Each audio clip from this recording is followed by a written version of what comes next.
আসসালামু আলাইকুম। আমরা আজকে শুরু করব হচ্ছে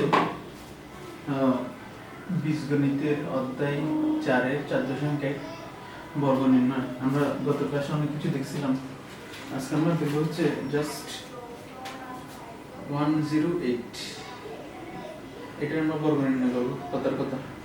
এখন এই 108 কে আমরা বানাতে পারি 100 + 8 স্কয়ার, অথবা আমি চাইলে এরকম বানাতে পারি যে 104 + 4 স্কয়ার, অথবা চাইলে আমি এভাবে বানাতে পারি যে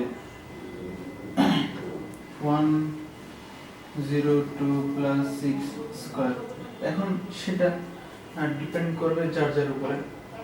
তো আমরা যদি বর্গ নির্ণয় করি আর কি, তাহলে এটা যদি করি square + 2a b + b square, right?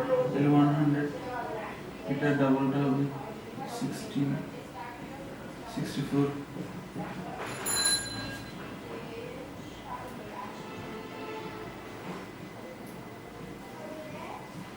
এটি অ্যান্সার।